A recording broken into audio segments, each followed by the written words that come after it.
emision mundësohet nga ISP Broadcast. Mbrëma, ku të është në ndishtin të ndëruar shikues.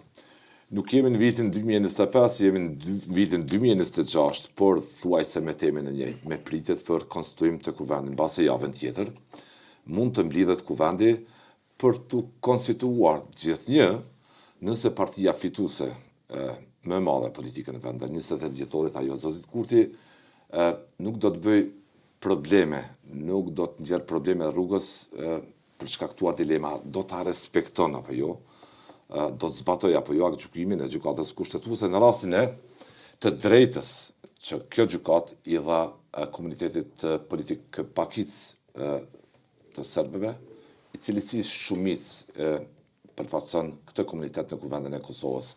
Dhe deri tani, së paku nëse bazohemi në referencat publike, kemi parë që në zëra nga lëvizjeve të vendosur kanë refuzuar a priori që të konkludojnë një situatë për ta votuar këdo që propozohet nga ky komunitet shumicë i serbëve në kuvendin e Kosovës, që është lista serbe. Nëse mund të jetë dikush tjetër, para disa viteve ishte dikush tjetër, por e tillë është situata se çfarë do ndodh. Pamje dhe një reagim shqetësues të ambasadës amerikane në raport me vendimin që mori KQZ duke mos e bërë listën serbe pjesë të certifikimit të rezultatit. E ky rezultat mbase këtë javë final do të kumtohet nga KQZ pasi PZAP të konsumoj gjithë ankesat e bëra deri më tash. Kam ftuar besoj njërin prej kontribuesve aktiv mbulimit të punës së kuvendit, jetës politike nga shoqënia civile. Eugen Cakolle. Eugen, faleminderit për kohën. Faleminderit për ftesën, Ivan, merci. Do të kemi kuvend të konstituar javën tjetër? Sipas jush? Tash në terma procedural do duhet që javë e ardhshme ta gjej Kosovën të paktën me seancën konstituive të thirrur nga ana e presidentes. Mirë po kjo fatkeqësisht do të varet shumë nga procedurat aktuale të ankesave pranë PZAP-s dhe eventualisht Gjykatës Supreme. Ndonse numri i ankesave për qenë sinqert është shumë i vogël sa që është pritur, pra kemi vetëm 7 ankesa gjithsej të deponuara, prej cilave mbase 2 janë pak më problematike që ende nuk do të dihet epilogu i tyre. E para është çështja e votave të ardhura nga diaspora me vonesë, përkatësisht ankesa e ish deputetit dhe kandidatit Bekim Haxhiu, si dhe ankesa e partive nga radhët e komuniteteve jo serbe, të cilat kanë pretenduar që a mund të fitoj një parti e komuniteteve vota në zona ku nuk ka asnjë antar të atij komuniteti, që ndërlidhet edhe me një rast të vitit 2021. Në anën tjetër, gjitha ankesat, përfshirë edhe ajo e listës serbe, besoj që nuk do të marrë fare kohë, është e qartë që aty kemi të bëjmë me shkelje ligjore nga ana e KQZ-s dhe ky vendim do të korrigjohet. Andaj, nëse do të ketë vendime që janë të pritshme, pra vendime për aprovim ose të pjesshëm të tyre, unë besoj që mesi eventualisht fundi javës së ardhshme do duhet ta gjente Kosovën me seancë konstituive të thirrur nga ana e presidentes, e cila nuk ka në fakt kohë për të humbur sepse afati kohor drejt konstituimit të kuvendit, zgjedhjes së qeverisë dhe votimit të presidentit të ri të vendit është diçka më shumë se 2 javë, dhe që vetëm nëse do të konsumoheshin afatet standarde, pra 30 ditë për kuvendin e 15 ditë për qeverinë, ne në fakt do të dilim për te afatit të 5 marsi që është data e fundit, kur Kosova duhet ta zgjedhë presidentin e ri të vendit.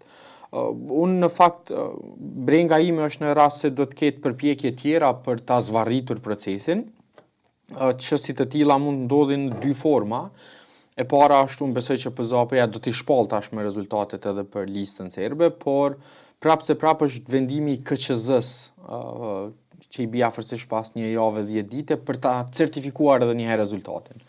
Dhe me këtë teatrin për shkak se janë 4 ditë kohë që tashmë PZAP-ja i ka për ankesë, pastaj palët kanë 48 orë kohë për të ankuar në Supreme, e Supremja i ka edhe 5 ditë të tjera, që në total janë gati 2 javë, por në situatën aktuale po shpresojmë që këto 2 institucione do të veprojnë më shpejt, që i bien versionin më të mirë, po flasim për 1 javë. Dhe në një situatë të tillë, rreziku i vetëm është që sërish të vazhdoj ky teatër i nonsensit politik ku anëtarët e KQZ-s do të cilën aty si militante partijak të caktuar, cilët nuk do të votojnë prapë për certifikimin e rezultateve për listën serbe, që do ta vënoj pastaj procesin për të paktën edhe një javë shtesë. Sepse nga ajo çfarë po shohim është që tashmë në rrot pa lëvizjave vendosje me çësjen e saj edhe të pakuptim, por edhe të kundërligjshme të përpjekjes për ta ndalë marrjen e mandateve, që ata e dinë se nuk funksionon, për shkak se ligji është i qartë dhe ka mekanizma të tjerë, cilët po të kishin interes ata është dashur të ndjekin më herët, sa i përket qoftë shpalljes së listës serbe si. Kur e pa vendimin Cakollit të KQZ-s, duke kumtuar rezultatin e zgjedhjeve certifikimin pa listën serbe, ju kthej në kohë ai moment? Ishte një reprizë e po ati reflektimi politik që ishte dhe vitin e kaluar pas shkurtit. Fatkeqësisht kjo tashmë ngjasen me një epizod të një seriali që ja dim epilogun. Pra KQZ-ja me vendimin e së shtunës pra për t'u sjell në një mënyrë në radh të parë krejt të papërgjeshme dhe së dyti krejt të kundërligjshme, vendosi që të mos e përfshi listën serbe në kuadër të rezultateve të shpallura, por që në anën tjetër ishte paradoksale sepse po ishin ata të sigurt që ky vendim është i duri, atëherë ata është dashur që këto mandate ja japin dikujt tjetër, sepse s'mund t'i lësh pozitat vakante. Nuk ka sens as në praktik që të vendosësh që nuk do t'i njësh rezultatet e një partie caktuar, cilën ata i kanë fituar.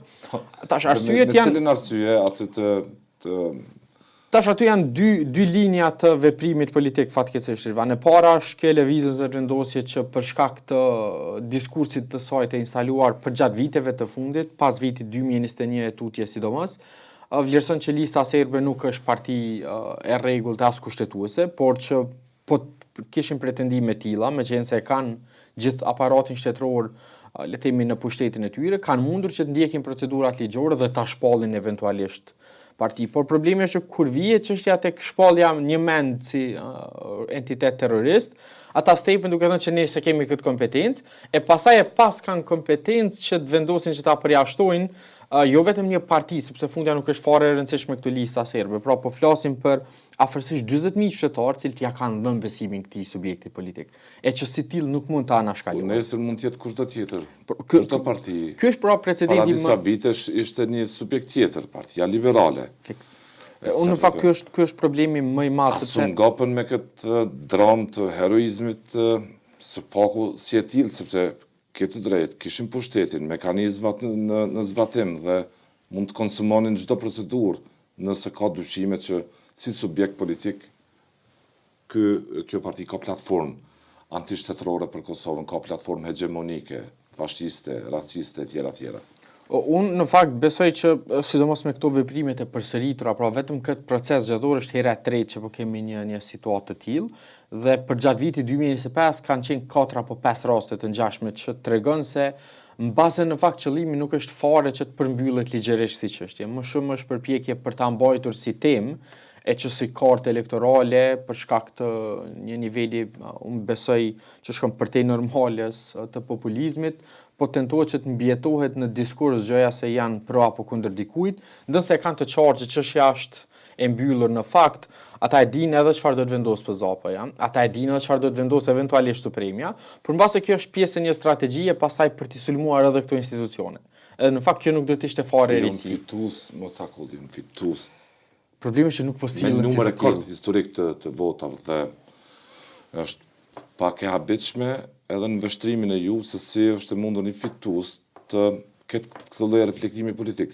Cilin mesazh po e çojnë? Po dëshirojnë objektivisht të qeverisin Cakolli apo jo? Tash, unë besoj që ky është një prej problemeve kryesore që meriton një përgjigje. Unë besoj që një parti që fiton mbi 50% të votave ka potencialin për t'i formuar gjitha institucionet pa ndihmën edhe të këtij subjekti politik. Ku është ideja në radhë parë politike e pastaj edhe ligjore që t'i hysh një betejë të humbur e në fakt që të marrësh kritika, e çortime, e reagime nga partnerët më të afërt tu. Dhe unë besoj që mbase edhe përpjekja është që të vënohet më tutje procesi në mënyrë që të mos i lihet, le të themi, faji pastaj dështimit eventual të ndonjë procedure një partie, por të thuhet që ka qenë për shkak të vonesave tjera në adresim të qoftë numërimit. Mund gëlltitet ky arsyetim, se duket mjaft i dukshëm. Ndonë se është i dukshëm, është unë besoj aq perfekt sa edhe mund t'i shitet publikut. Dhe unë besoj që duke u nisur nga përvoja e pjesës së dytë vitit kaluar, ku ne patëm vonesa të krejt të panevojshme, e cilat gjithë e dinim sepse po bëhen. Pra qëllimi që nga muaji shtator ka qenë që zgjedhjet të shtyhen deri në dhjetor, por në fund prap le të themi piu ujë si përpjekje, dhe unë friksohem që mbase edhe qëllimi final është që të shkojmë drejt një situate të atill, kur në fund pastaj në radhë parë do të ketë certifikim të listës serbe, ndonë me vonesë, dhe do të përpiqen që të sulmohet gjykata supreme përkatësisht për ZAP-ja, që këta janë ata që e mundsuan, ne nuk deshëm që ta kemi listën serbe në kuvend, por pa pasur një plan alternativ. Pra edhe do të mund diskutonim se si është mënyra më e mirë për të adresuar përgjegjësinë e listës serbe në raport me sulmin në Bajnsk dhe për gjitha veprimet e tyre destruktive. Gjykatat e bënë. Pikërisht, i ka gjykata dhe ka në fakt mekanizma tjerë brenda ekzekutivit që mund ta nisë një procedurë të tillë. Pra, AKI-ja, Ministria e Punëve të Brendshme, institucione tjera të sigurisë, mund që të ofrojnë vlerësimet e tyre mbi ndërlidhjen e kësaj partie, nëse mund ta dëshmojnë gjithmonë, me atë çfarë ka ndodhur në Bajnska dhe atë çfarë ka ndodhur në vazhdimsi si qasje destruktive tyre.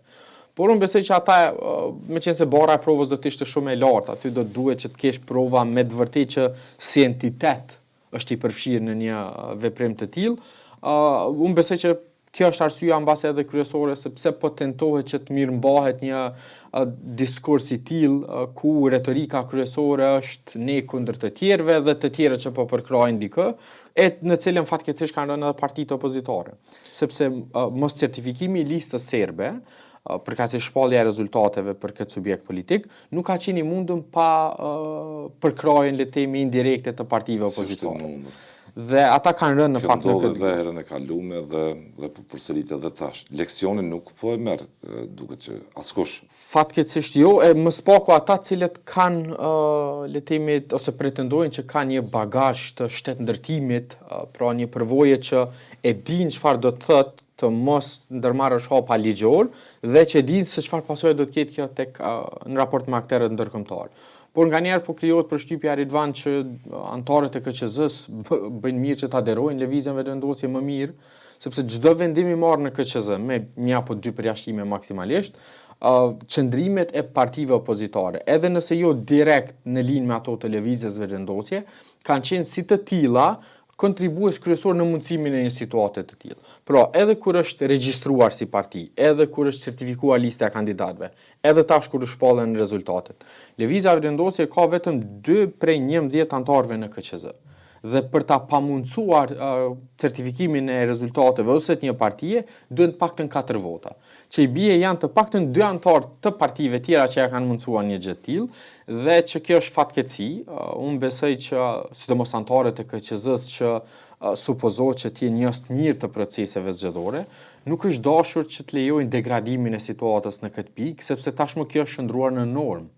Pra, është hera e 5 ose e 6 vetëm brenda. Refuzimi për ta zbatuar ligjin është ndruar në normë. Është në normë. Dhe kjo është fatkeqësia më e madhe e jo vetëm e ligjit, problemi është që nuk po i respektojnë as vendimet e institucioneve të drejtësisë. Ka të paktën 2 aktgjykime të Supremës, cilat theksojnë që KQZ-ja po e shkel ligjin dhe që ata duhet ta ndërprejnë një praktikë të tillë. Dhe unë në fakt këtu një pjesë të fajit përveç se partive politike, besoj që duhet ta bartë edhe vetë presidentja e vendit, e cila i ka emëruar dhe mund t'i shkarkojë këta anëtarë. Mund t'i shkarkojë. Po, presidentja e vendit ka autoritet ligjor me nënshkrim të 2 të tretave të votave në KQZ. Pra do duhet që ne ta rishikonim këtë mekanizëm sepse nuk munden që anëtarët e KQZ-s në vazhdimsi të kryejnë shkelje ligjore e të fshihen në kuadër të së drejtës së tyre për vendimmarrje, sepse unë e kuptoj që secili anëtar ka të drejtë të plot diskrecionale në vendimarrjen e tij, por jo jashtë ligjit. Pra ata mund të votojnë për kundër ose të tjera, por nuk ka logjik që ata në mënyrë sistematike ta shkelin ligjin dhe ta cënojnë integritetin e KQZ-s, sepse fundja nuk bartim vetëm përgjegjësi personale, por ajo çfarë po shohim është që në publik një pjesë e madhe e qytetarëve tashmë ka një nivel dukshëm të reduktuar besimit në KQZ që deri para pak kohe, deri para pak vitesh, shquhej mbase si kampionja jo vetëm Kosovë dhe në rajon por edhe më gjerë për organizim dhe administrim të gjitha procedurave zgjedhore në mënyrën më të mirë të mundshme. Cakulli, kreu i KQZ-s ka sfond të dyqëtarit, Zoti Radonici. Nuk e kem dëgju me zë figur asnjëherë të alarmohet për këtë habitat, për këtë mendësi kolektivisht ujse të shprehu në këtë institucion të rëndësishëm, në KQZ, që të mos shkelet ligjit, që të respektohen aktgjykimet, qoftë të mehershme e kështu me radhë. Është gjyqtar. Tash këtu i kemi dy situata prap fatkeqësisht paradoksale. Në njërin anë Ose duhet hap krahun, si thonë këta shqipni, të ik nga aty zoti Radonici si gjyqtar, dhe të mos jetoj në një si me thonë, në një territor, në një borë ku nga rendja bëhet kush me shumë me pak të shkel ligjet. Në fakt, zoti Radonici duke qenë vetë pjesë e gjyqësorit që e njeh dhe e kupton funksionimin ligjor, në radhë parë nuk është dashur që t'i mundsoj disa shkelje ligjore. Pra qasja e tij i ka mundsuar shumë prej këtyre shkeljeve ligjore. Ndonse për të qenë kështu të sinqert, ai ka votuar pro shpalljes së rezultateve për listën serbe. Unë besoj që zakonisht vendimarrja e KQZ-s do duhet diskutojë më herët.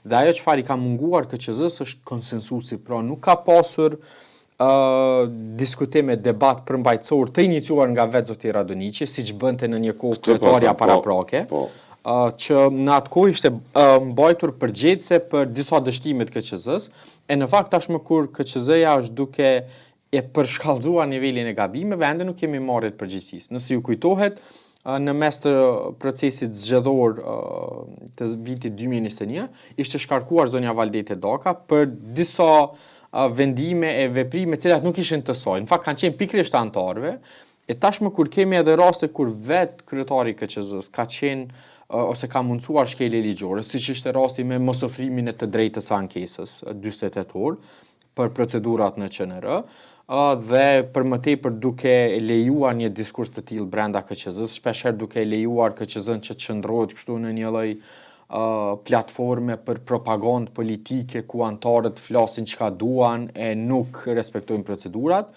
Andaj unë besoj që linja e përgjegjësisë, të paktën morale do duhej të vihej në shkrim. Si mund të jetoj të rrethohet nga një mendësi përfaqësimi politik ku bëhet garë për të goditur sistemin e drejtësisë, për të goditur aktgjykimet, për të goditur vendimet. E dyta, edhe më problematike është në fakt vetë modeli. Nuk ka logjik dhe ne në fakt sapo të përmbyllen procedurat e formimit të institucioneve, nëse nuk do të ketë ndonjë surprizë të momentit fundit, ne do të kërkojmë që në fakt të mos kemi KQZ fare si përbërje politike. Ka modele e vende të ndryshme ku KQZ-ja aktivizohet vetëm në periudhë zgjedhore dhe ka kompetenca tepër të kufizuara. Ne nuk mund që t'ja lëmë më KQZ-s vendimarrjen për partitë politike, sepse kënë në radhë parë është konflikt i pastër interesi, sepse unë si parti politike mund të kem inat ose mos pajtime me një parti tjetër dhe nuk ja mundsoj quorumin, rrjedhimisht e lë atë pa përfaqësim qoftë politik apo diçka tjetër. Dhe në këtë drejtim mund ta ndjekim modelin e Shqipërisë, pra kur çështjet lidhur me funksionimin, regjistrimin dhe të tjera mbi partitë politike i kalojnë gjykatës. Ne në fakt vetë se kemi një gjykatë administrative që do duhet të ishte bartësia e këtij procesi, në mënyrë që të mos kemi raste kur 1, 2, 3 antar aty për propagandë politike vendosin që ta degradojnë vetë institucionin si tillë dhe ta cënojnë integritetin e tërë procesit zgjedhor. Kosova me tuti pa KQZ thu. Rruga që i duhet vendit në mënyrë që të shmang platformat e grindjeve. Po, dhe në fakt nuk është se KQZ-ja si e tillë ka arritur që të bëjë diçka në 4 vite. Përveç procesit zgjedhor, puna e KQZ-s është tërësisht profesionale. Pra kemi një trup civile aty që është sekretariati, që merret me gjitha punët e që antarët praktikisht vetëm sa u bëjnë dëm atyre me përfshirjet që ata i kanë. Dhe në fakt në bazë të shumë studimeve që edhe ne, por edhe aktorë ndërkombëtar i kanë bërë, në fakt barën më të madhe të presionit në punë, trupa e sekretariatit e ka nga anëtarët e KQZ-s, në veçanti disa prej tyre. Dhe kjo tregon që në fakt modeli drejtardhmës është mos i kemi fare, sepse as nuk na duhen. Pra nuk ka një çështje për cilën KQZ-ja mund të ketë vendim që nuk mund ta kryejë sekretariati pa ndihmën e këtyre anëtarëve. Gjithmonë në bëjnë ata. Ata lëvizin dorën ose bëjnë debat. Dhe në fakt kanë qenë vetë shumë hero. Pikërisht. E ky është problemi. Pra përpjekja për ta shëndruar. Gjithë debati u reduktu në temën e heroizmit. Tash kanë qenë 2-3 tema për gjatë proceseve. Pra, në radhë parë ka qenë kush është më hero në raport me listën serbe, kush e do më shumë e më pak diasporën në raport me çështjen e votimit tyre, e që në fakt po të ndiqeshin rekomandimet e sekretariatit dhe po të mos shkilej ligji, ka pasur hapësirë të mjaftueshme kohore për të administruar kjo procedura e votimit jashtë vendit shumë më mirë. Por prap kanë qenë pra këto pikpamjet politike që e kanë shtyr përpara një skenar të tillë, i cili tashmë unë besoj ka arritur në pikën ku Kosova jo vetëm që nuk është më kampionja e organizimit dhe administrimit të rregullt të zgjedhjeve, por në fakt jemi shembull tashmë për të keq. Vetëm në këto zgjedhje, nëse mund t'i shohim, ka pasur dhjetra në mos qindra artikuj medial vendore ndërkombëtar, ku çështja e certifikimit të partive politike, çështja e vonesave dhe shkeljeve ligjore të tjera nga KQZ-ja, si dhe së fundit çështja e vjedhjes së votave, që ka ndodhur prapë nga partitë, jo nga stafi civil, e kanë dëmtuar, unë besoj në mënyrë të parikuperueshme. Të parikuperueshme, sepse në radhë parë tashmë besimi i publikut është minimal, Ridvan, dhe në një proces eventual zgjedhor, në një periudhë të shpejtë, unë besoj kjo do t'i dekurajon të qytetarët, sepse të gjitha ndryshimet që janë bërë në vitin 2023, në kuadër të asaj që tentoi quajë reformë zgjedhore, por s'ishte e tillë, janë gjithë ato që kanë prodhuar probleme. Pra, është rritur vota preferenciale në 10 kandidatë që po tregon që është problem. Është ndryshuar mënyra e numërimit në qendra komunale që është tepër problem. Është ndryshuar mënyra e votimit jashtë vendit që është prap shumë problem. Të gjitha ndryshimet që janë bërë nga kjo përbërje politike kanë sjellë KQZ në pikën ku po të mos ishte pjesa e transparencës në raport me rezultatet që në këto zgjedhje ishte fantastike. Asgjë tjetër nuk është se ka shkuar siç duhet. Ditën votuan njerëz në kujdes e disiplinë, nëse mund ta them ashtu, duke qenë shembull të shprehjes së vullnetit tyre politik. Ditën çdo gjë ishte në rregull, në syrin ton, në observimin ton, në tuajin e shumë tjetër. Procesi ishte dhe nga ora 7 ndarkë tutje, ndodhi kërdhia pastaj aty. Tash ky është problemi që në momentin që procesi po kalon në duart e partive politike përkatësisht të deleguarve të tyre, ajo është pika ku po degradon. Po kësaj mendësie që pikërisht nga mëngjesi ndarkë bëjnë demonstrata se si e dojnë shtetin. Pikërisht, pra ajo çfarë pam është që për 12 orë votim me për periudhën paraprak kishte një nivel dhe një kulturë tepër të lartë qytetare, edhe në raport me votimin, edhe pritjet, edhe unë besoj një farë emancipimi shoqëror në cilin kemi kalu, që në fakt pastaj u hodh poshtë nga mënyra se si u administrua procesi.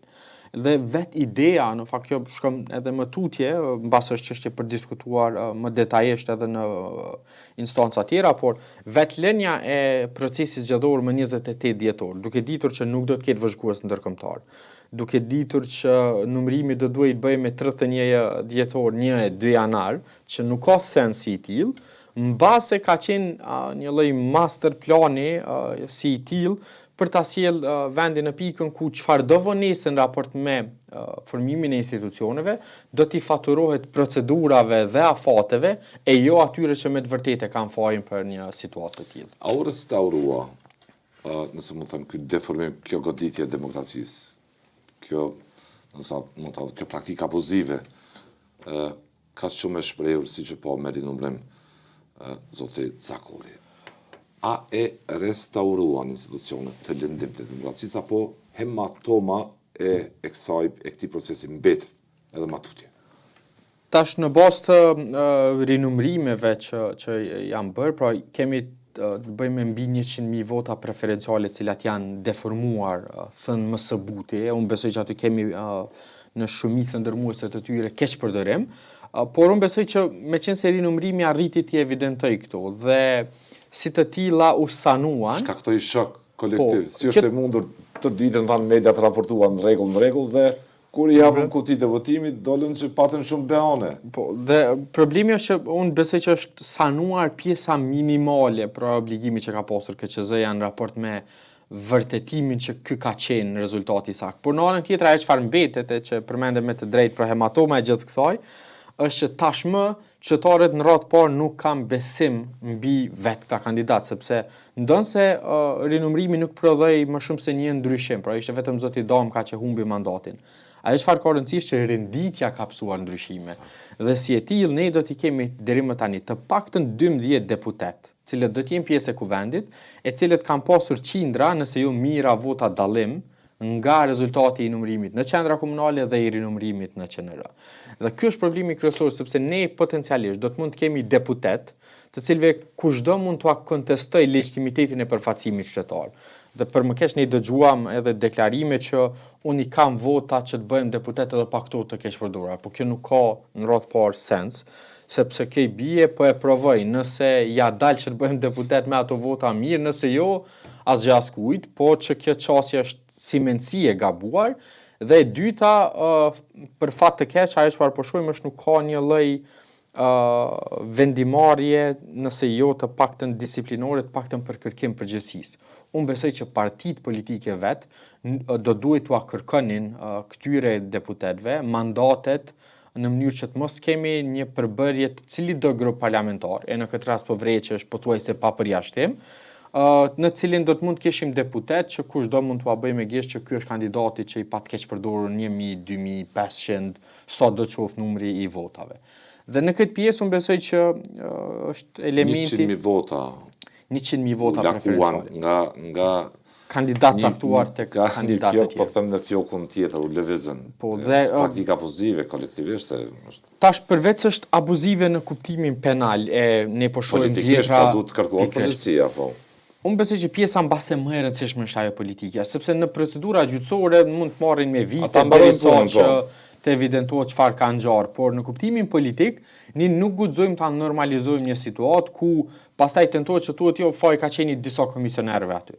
Unë nuk besoj, jam i bindur në fakt që nuk ka komisioner që ja shton dikujt 3.000, 5.000, 7.000 vota, veç Prizreni ishte të rasti ati PDK-s, Feta Paçarizit. Po si është të mundur me ndodha e punë? Tash aty rasti Prizrenit... Jo që nuk ka ndodhur dhe në kaluarën, përvojën edhe time kur kom raportu me thonë drejtin, edhe ju e keni observu gjatë këtë procese, u kënë shqetësime kanë pasur gjithë garuasit, brenda partive politike, se po u preken votat, por... Problemi është që rasti sidomos i Prizrenit, por në përgjithësi ky proces për masa ishte industriale. Pra unë po dëgjoj shpesh që po tentohet thuhet jo është prodhu veç një ndryshim edhe s'ka qenë industriale, por kjo nuk ka sens.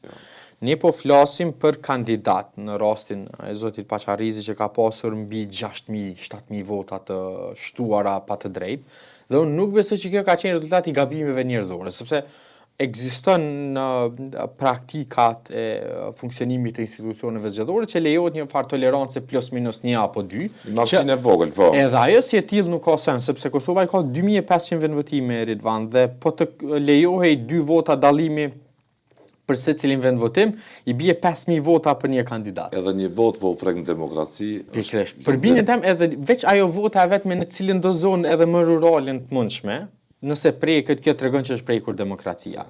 Dhe çfarëdo përpjekje për ta limituar këtë si përgjegjësi individuale të komisionerëve, të cilët po trajtohen penalisht, është ikje nga përgjegjësia politike që kanë në radhë parë subjektet politike dhe së dyti vetë kandidatët. Zoti Kurti, zoti Hamza, zoti Abdigjiku, Haradinaj duhet të kërkojnë kujdo kandidat i cili ndodhet në këtë praktik të dyshim të abuzive, hapë krahun, në çoj rrugë, ta jep të hiqë dorë nga mandati thu. Unë besoj që të gjithë liderët e partive politike do duhet që të kërkonin këtyre kandidatëve që të mos e pranojnë fare mandatin, sepse ekziston një mekanizëm i tillë që gjatë certifikimit të rezultateve të hiqet dorë, thotë që nuk dua ta marr mandatin, për shkak se unë besoj në rast se do të ketë çfarëdo lloj falje publike për atë se çfarë ndodhi, në kuptimin që nuk do të ketë kërkim përgjegjësi, sepse vlerësimi jonë është që për sa kohë që lejohen deputet të tillë të marrin mandatin, edhe pse ata në kuptimin ligjor do të jenë të pafajshëm derisa të vërtetohet e kundërta. Por bindja jonë është që për të promovuar vlera të reja, vlera më të larta demokratike dhe të integritetit, do duhet që të paktën në nivelin moral të unë largohem derisa të sqarohet. Dhe nëse del në fund që këta nuk kanë pasur fare lidhje, sado që duket e pamundshme logjikisht, atëherë është në rregull që të njëjtit të rikthehen dhe të bëhen pjesë e garës. Por ne nuk mund të presim vite e vite procedura penale dhe për më keq ne pam që aty nuk ishin përfshirë komisionerë dhe temi të panjohur, ishin familjarë të kandidatëve.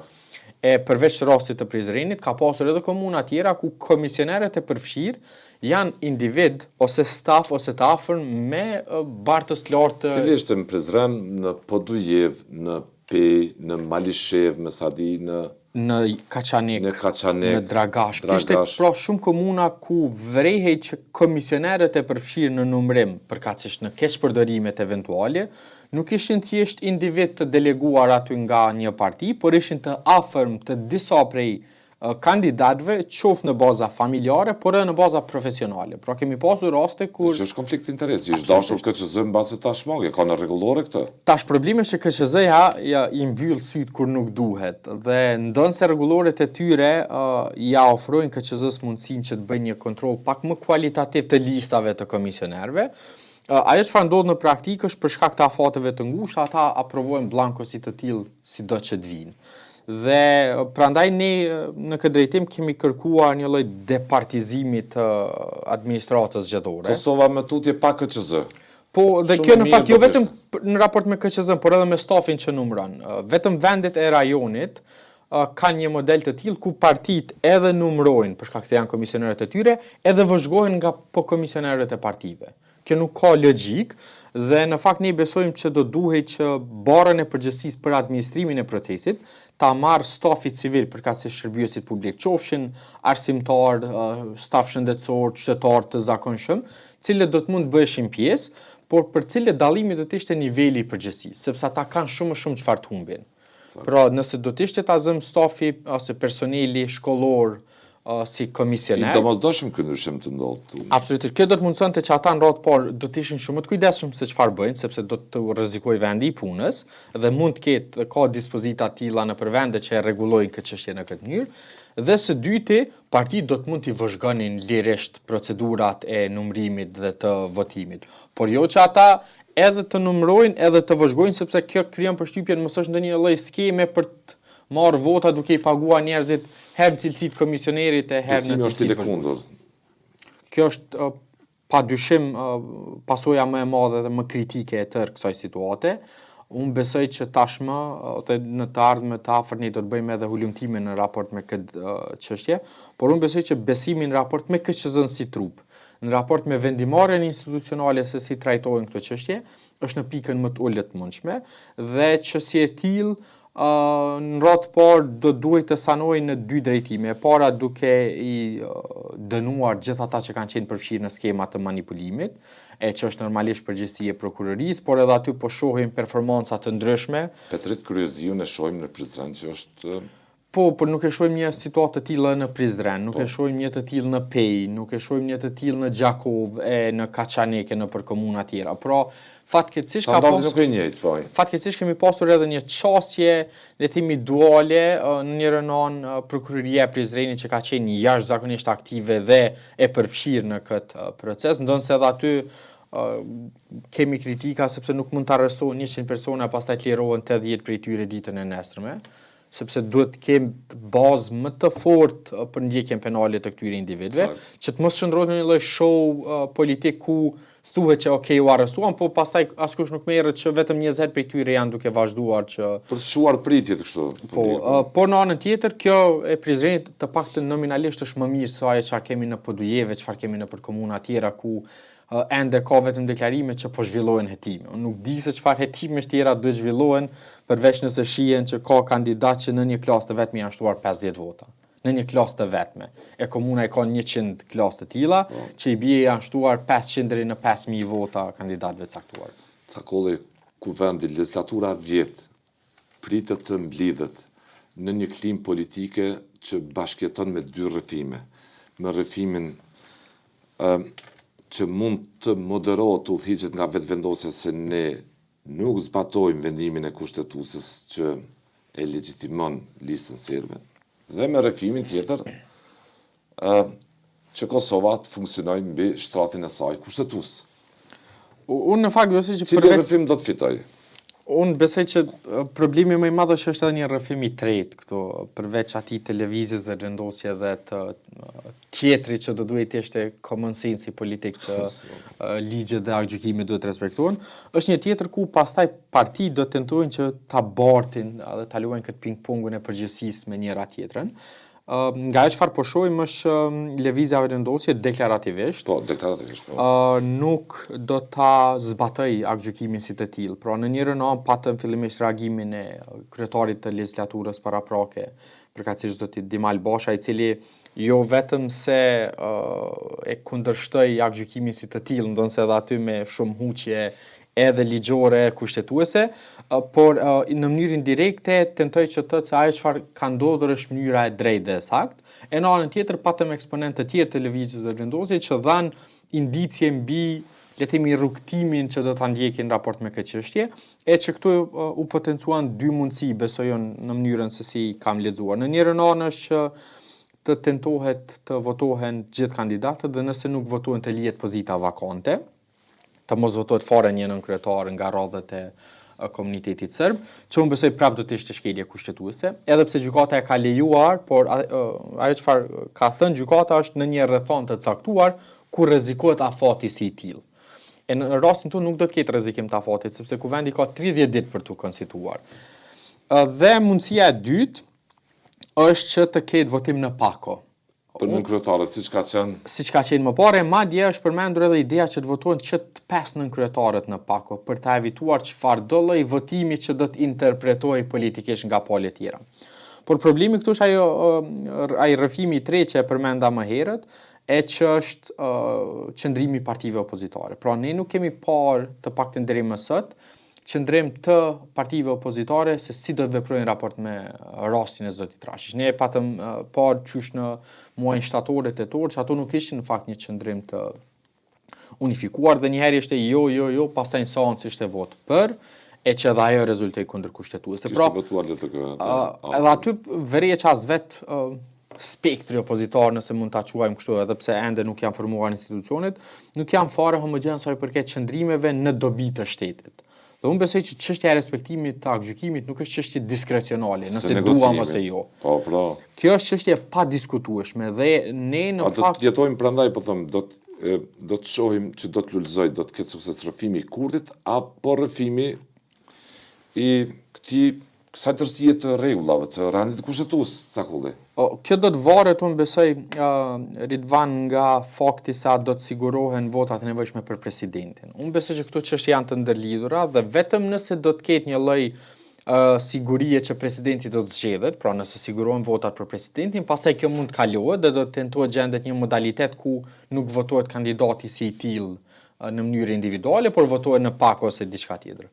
Por në rast se do të ketë çfarë do lloj dileme në raport me zgjedhjen e presidentit, unë frigohem se do të fitoj rrëfimi në këtë rast, thënë kushtimisti i lëvizjes vetëvendosje, do të mbajmë këto polemika. Po, dhe do të jetë potencialisht një rast tjetër për gjykatën kushtetuese, edhe pse nuk e di se sa është as limiti, ne nuk mund ta shndrojmë gjykatën kushtetuese në një lloj arbitri të një loje politike ku palët për të blerë kohë ankohen në gjykatë e pastaj lën procedurat siç i kanë lënë, por që në fakt edhe pse shpeshherë është kritikuar vetë gjykata vitin e fundit për vonesat e të tjera, fakt nuk do të harrojmë këto vonesa kanë ardhur edhe për shkak se ka pasur plot raste dërguara në gjykatë, pa kurrë logjike, edhe pse kushtetuta ka qenë tepër e qartë, si në rastin e kryetarit, të nënkryetarëve, për zgjedhjen e qeverisë, për të gjitha të tjerat, por që unë besoj ndonjëherë partitë e sidomos këtu lëvizja vetëvendosje po tentojnë që përmes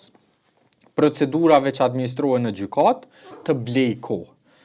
Dhe kjo ndodhi edhe me rastin e kryetarit të kuvendit fillimisht, në raport me sa përpjekje mund të ketë derisa ishte aktgjykimi me 3, pastaj edhe me çështjen e nënkryetarit që nuk u zbatua, derisa u dash ketë edhe një gjykim të ri.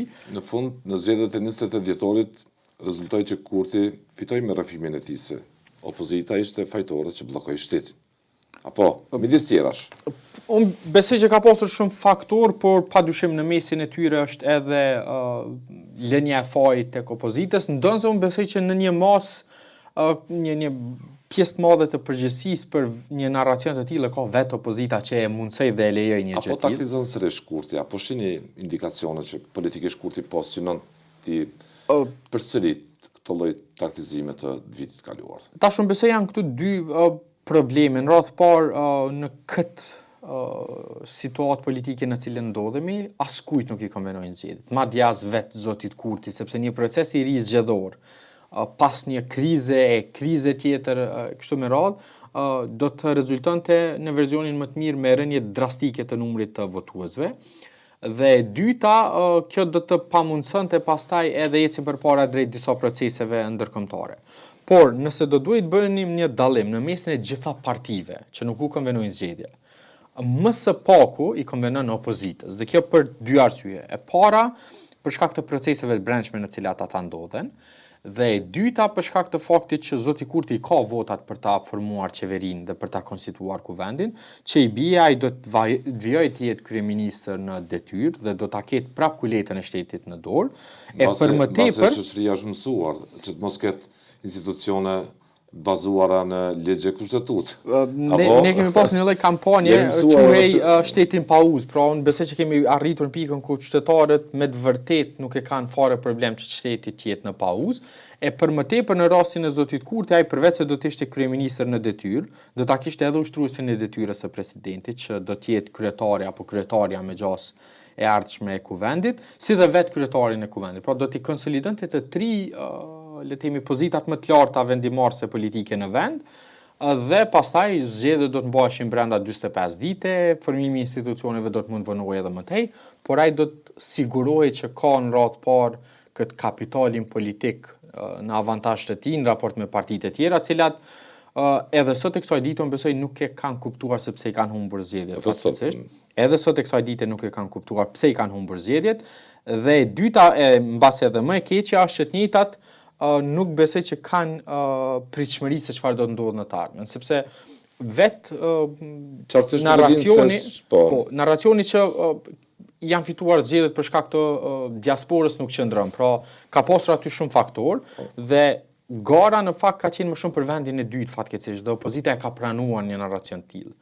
Pra, të hysh në zgjedhje nga një pozitë kështu defetiste ku ti nuk e parashikon veten si fitues të zgjedhjeve realisht, ndonse në aktivitete të fushatës por nëse nuk e bën edhe politikisht në kuptimin e qëndrimit, atëherë kjo tregon që qytetarët me gjasë shkojnë drejt modelit të një lideri më të fortë, që shquhemi për popull i cili kërkon lider të fortë, e që të tillë i mungojnë fatkeqësisht partive opozitare, dhe për më keq të njëjtat kanë tashmë edhe probleme të brendshme, sepse të dy partitë do të hyjnë në një cikël të reformimit të brendshëm, që unë besoj si pasojë të parë do ta kenë përkrajën e tyre për një figurë të presidentit, që me shumë gjasë do të jetë Zonja Osmani, sepse unë vlerësoj që opozita do ta përkrajë të paktën disa prej tyre, mbase jo në unison, por disa prej deputetëve do ta përkrajnë, për shkak se në radhë parë unë besoj opozita e ka të qartë që Zonja Osmani është figura me cilën zoti Kurti e ka të sigurt fitoren edhe në zgjedhjet e ardhshme, nëse ajo do të jetë pjesë e garës, që duket që në rast se nuk do të zgjedhet presidenti do të jetë, e kjo vlen më shumti për LDK-n.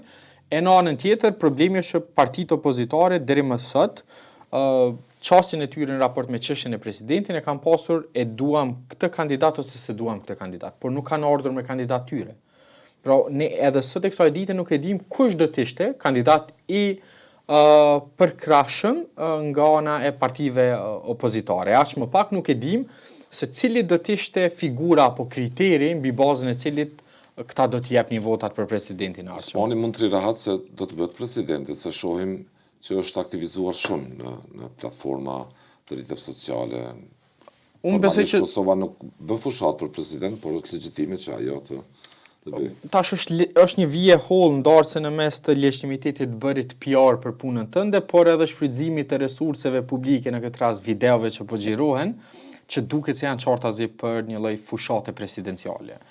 Sepse në fund të fundit këto video i shohin qytetarët, por presidentin e zgjedhin deputetët. Diskutimet dhe fushata thënë kushtimisht duhet bëhet në raport me deputetët, jo vetëm raport me qytetarët, edhe pse unë e kuptoj idenë që kjo të jetë formë presioni ndaj deputetëve përmes votuesve të tyre, por në rastin e zonjës Osmani është e qartë që nëse jo në këtë përpjekje, ajo do të ketë gjasa të mëdha që të jetë sërish kandidate edhe në rast të një cikli tjetër zgjedhor, që do të ndodhte diku nga muaji prill, që si periudhë mbase do të jetë e konvenueshme prapë për shkak të disa pushimeve që janë pranverore në diasporë e që sërish do të mund të rezultonin me ardhje të diasporës që normalisht si kartë më së shumti i shkon për shtati lëvizjes dhe vendosje në situatën e tanishme. Qartësisht rruga nuk është e njohur. Ka disa skenario të avërin siç i keni diskutuar, analizuar dhe vitin e kaluar Cakolli me të njëjta tema fatkeqësisht në vend që të diskutoj Kosovën mbase për një raport më të mirë me Bashkimin Evropian, me Shtetet Bashkuara, në këtë rend të ri gjeopolitik, për sa kohë që vendi ka nevojë shumë të arkëtoj gjithë ato qindra miliona euro fonde nga plani i rritjes Bashkimit Evropian. Thjesht shohim një politikë që funksionon në shtatin e saj normal. Jo gjithë kohën në polemika, sikur makina kur të lëviz në rrugën me gropa, me kështu me radhë. Faleminderit shumë Cakolli. Faleminderit shumë, ishte kënaqësi. Lutem.